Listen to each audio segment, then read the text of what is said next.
दोस्तों, रिपोर्ट शुरू करने से पहले एक छोटी सी बात आप लोगों से करना चाहता हूं। आप लोग बहुत जल्दी परेशान हो जाते हैं, उदास हो जाते हैं। दोस्तों, जब दो लोगों के बीच मुकाबला होता है, चाहे वो मुकाबला खेल के मैदान में हो या फिर जंग के मैदान में, तो उस मुकाबले के दौरान कभी खुशी के लम्हे आते हैं तो कभी गम के लम्हे भी आते हैं। कभी बहुत ज़्यादा खुशी मिल जाती है तो कभी कभी उदासी वाली खबर भी सामने आ जाती है। जैसे इस वक्त फिलिस्तीन और इजराइल के बीच युद्ध चल रहा है। मेरी वीडियो को देखने वाले ज़्यादातर वो लोग हैं जो इजराइल के खिलाफ हैं और फिलिस्तीन के सपोर्ट में हैं।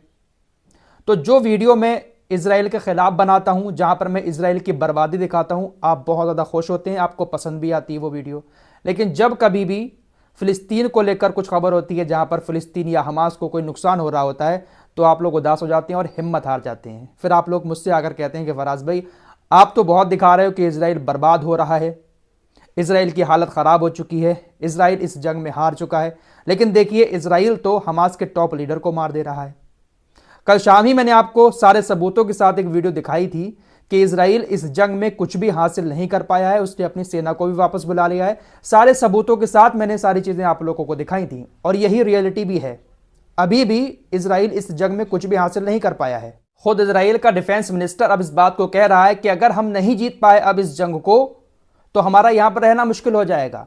मानसिक रूप से बीमार हो चुके हैं सैनिक, बहुत ज़्यादा बर्बादी हो चुकी है इजराइल की। सारी चीज़ें मैं आप लोगों को बता रहा हूं और यही आज भी हकीकत है। लेकिन होता क्या है कि इस रिपोर्ट के कुछ ही देर के बाद खबर आ जाती है कि लेबनान के बेरूत में इजराइल ने हवाई हमला किया है, जिसमें हमास के टॉप लीडर मारे गए हैं।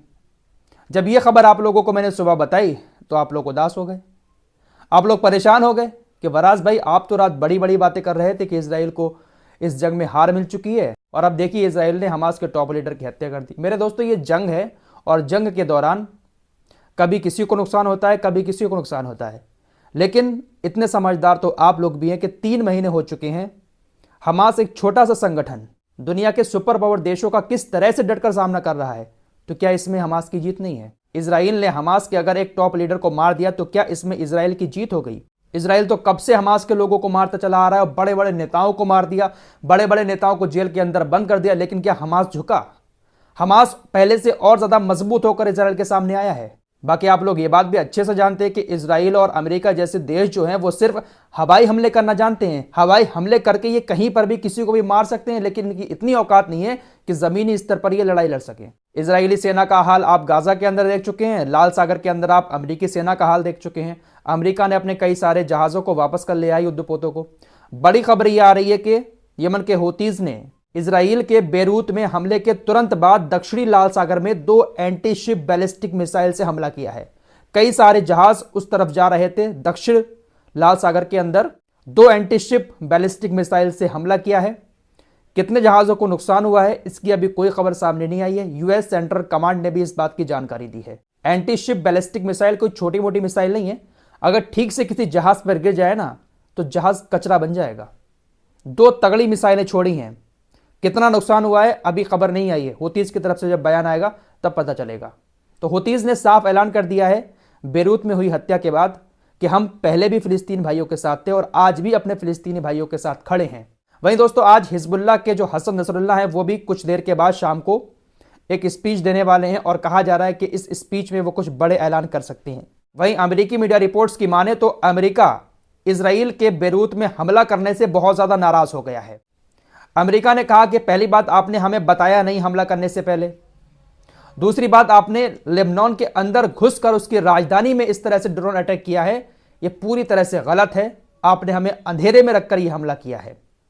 इस हमले की अमेरिका ने निंदा की है। मीडिया रिपोर्ट्स के मुताबिक जो बाइडन ने नेतन्याहू से कहा है कि आपके देश के अंदर आपके अपने लोग विरोध प्रदर्शन कर रहे हैं कि हमारे जो बंधक हैं हमास के कब्जे में उनको छुड़ाओ, लेकिन आपने यह हमला करके सारे दरवाजों को बंद कर दिया है।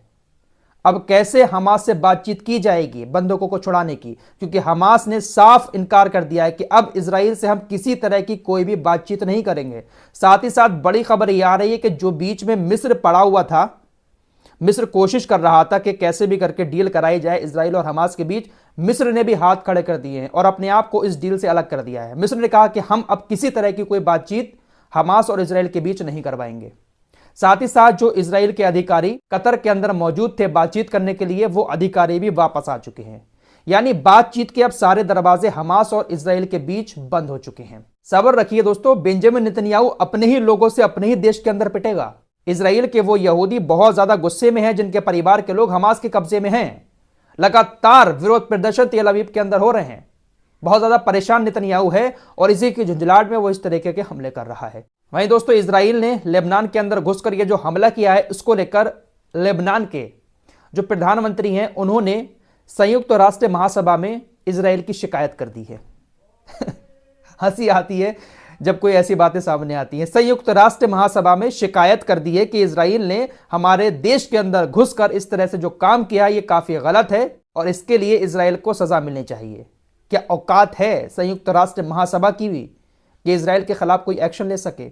वैसे बड़ी खबर यह आ रही है कि इंटरनेशनल कोर्ट ऑफ जस्टिस, जहां पर साउथ अफ्रीका ने इजराइल के खिलाफ मुकदमा किया है, इंटरनेशनल कोर्ट ऑफ जस्टिस ने इजराइल से अब तुरंत सीज फायर करने के लिए कहा है। दोस्तों, अमेरिका वैसे तो पूरी तरह से इजराइल के साथ है, लेकिन मैं आपको 2-3 दिन से बता रहा हूं कि अमेरिका जो है वो थोड़ा सा परेशान भी हो चुका है इजराइल से, क्योंकि दुनिया भर की आलोचना अमेरिका को झेलनी पड़ रही है। अमेरिका के ऊपर आरोप लग रहे हैं कि अमेरिका ही गाजा के बच्चों के कत्ल का जिम्मेदार है, क्योंकि अमेरिका लगातार इजराइल को सपोर्ट कर रहा है हथियारों के जरिए। तो अमेरिका थोड़े से अपने सुर बदल रहा है, भले ये दिखावा हो, लेकिन अमेरिका के सुर बदल रहे हैं। रात भी इस हमले को गलत बताया। साथ ही साथ जो बाइडेन ने इजराइल के 2 नेताओं के बयान की भी निंदा करते हुए काफी आलोचना की है। इजराइल के 2 मंत्री स्मोट्रिच और वेन गिवर, इन दोनों ने अभी परसों बयान दिया था कि जितने भी फिलिस्तीनी हैं इस वक्त गाजा के अंदर, उनको यहां से निकाल दिया जाए, साथ ही साथ यहां पर यहूदियों की बस्ती बसाई जाए। गाजा के अंदर यहूदियों को बसाया जाए, फिलिस्तीनियों को यहां से निकाल दिया जाए। इन बयानों की जो बाइडेन ने कड़े शब्दों में निंदा करते हुए आलोचना की है। अब भले ये दिखावा हो या फिर हो सकता है कि अमेरिका अब थोड़ा सा सुधर रहा हो। वहीं दोस्तों, खबर ये आ रही है कि इजराइल का प्रधानमंत्री और इसकी कैबिनेट जो है वो इस जुगाड़ में लगी हुई है कि फिलिस्तीनियों को दक्षिण अफ्रीका भेज दिया जाए, गाजा से निकालकर उनको दक्षिण अफ्रीका भेज दिया जाए और गाजा को खाली कर दिया जाए। इनके बाप का है ना गाजा और फिलिस्तीन, जो इनकी मर्जी से गाजा छोड़कर वो अपने घरों को छोड़कर दक्षिण अफ्रीका चले जाएंगे। आपको पहले भी कई बार बता चुका हूं मैं ये खबर कि इजराइल ये चाह रहा है और दूसरे देशों से बात कर रहा है कि जो लोग गाजा छोड़कर कैंपों वगैरह में रह रहे हैं, अगर ये लोग दूसरे देशों में जाना चाहते हैं तो उनको अपने देश में जगह दें। तो इजराइल दक्षिण अफ्रीका भेजना चाहता है गाजा के लोगों को। ये लोग बात तो ऐसे कह देते हैं जैसे फिलिस्तीन इनके बाप की जमीन हो कि यहां से भगा देंगे इनको। औकात 3 महीने में पता चल चुकी है।